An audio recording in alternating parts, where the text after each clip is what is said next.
Sir board మీద పాఠం చెప్తుంటే వెనకమర్ల కూర్చొని కుర్పాట్లు పడుతుంటారు పోరలు.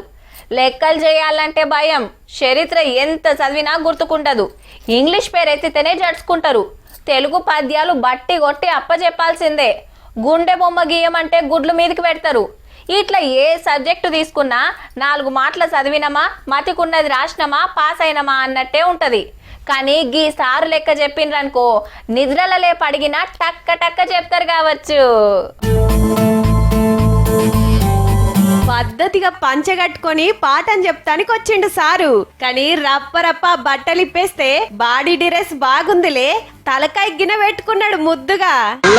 వాటికి అవే గాలి తీసుకుంటాయి, మనకి చెప్తే అవేమన్నా అంటే ఇంటర్నల్ ఆర్గాన్స్ అనేవి వాటంతటా అవే పని చేస్తాయి.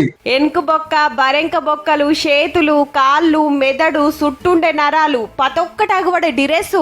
బ్రెయిన్ నుంచి చూడండి ఎన్ని నర్వ్స్ పోయినాయి చూడండి, ఇలా రెడ్ కలర్ లో బ్లూ కలర్ కనబడుతున్నాయి చూడండి, అవన్నీ బ్లడ్ వెసల్స్. మన శరీరం లోపటుండే అవయవాల గురించి పిల్లలకు అల్కగా చెప్తానికి గిట్ల తయారైందన్నట్టు. పేరు శ్రీనివాస్, మంచిర్యాల జిల్లా మందమర్రి సర్కార్ బడిలా సైన్స్ టీచర్. అంతర్గత అవయవాలు ఏ ప్రాంతాల్లో ఉన్నాయి, ఎట్లా పిల్లలు వాటిని అర్థం చేసుకోవాలి, అవి ఏమేమి పనులు చేస్తున్నాయి అనేటటువంటి విషయాన్ని అర్థవంతంగా పిల్లలకు వివరించడం వల్ల. ఇక వ్యవసాయం మీద పాఠం చెప్తే పొలాలకు, చెట్లు నాటాలని చెప్తే గ్రౌండ్ కు తీసుకుపోవుడు, మన చరిత్ర గురించి చెప్పాలంటే కోటలు గుళ్ళు తిప్పుతాడంటే సూపర్ కదా. ఈ ముచ్చట ఎట్లుంటే ఈ ఏడు జాతీయ ఉత్తమ టీచర్ అవార్డు కొట్టుకొచ్చింది మన తెలంగాణ మేడం. పేరు పవిత్ర, సూర్యాపేట జిల్లా పెన్పహాడ్ సర్కార్ బడిలా సైన్స్ టీచర్. ఒయ్యులున్నదే బట్టి వట్టియకుండా కంప్యూటర్ పాఠాలు చెప్పి కొత్త కొత్త ప్రయోగాలు చేపించి సైన్స్ ఎగ్జిబిషన్లు పెడతదట.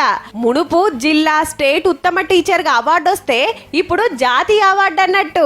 వచ్చే నెల టీచర్స్ డే 5 నాడు అవార్డు తీసుకుంటది ఢిల్లీలా. కార్డ్ గేమ్స్, బోర్డ్ గేమ్స్ అని నేను బయాలజీలో గేమ్స్ ప్రత్యేకంగా తయారు చేశాను అనమాట. రైతు నేల దున్నడం మొదలుపెట్టిన దగ్గర నుంచి అన్నము ప్లేట్లోకి వచ్చే వరకు ఉండే వివిధ దశలని చూపిస్తూ ఆ గేమ్ డిజైన్ చేశాను అనమాట. పోరలకు మంచిగా అర్థమైతానికి కడమ సార్లు టీచర్లు గిన గిసొంటి చెప్తే బాగుండే. జర ఆలోచన చెయ్యుర్రి మరి.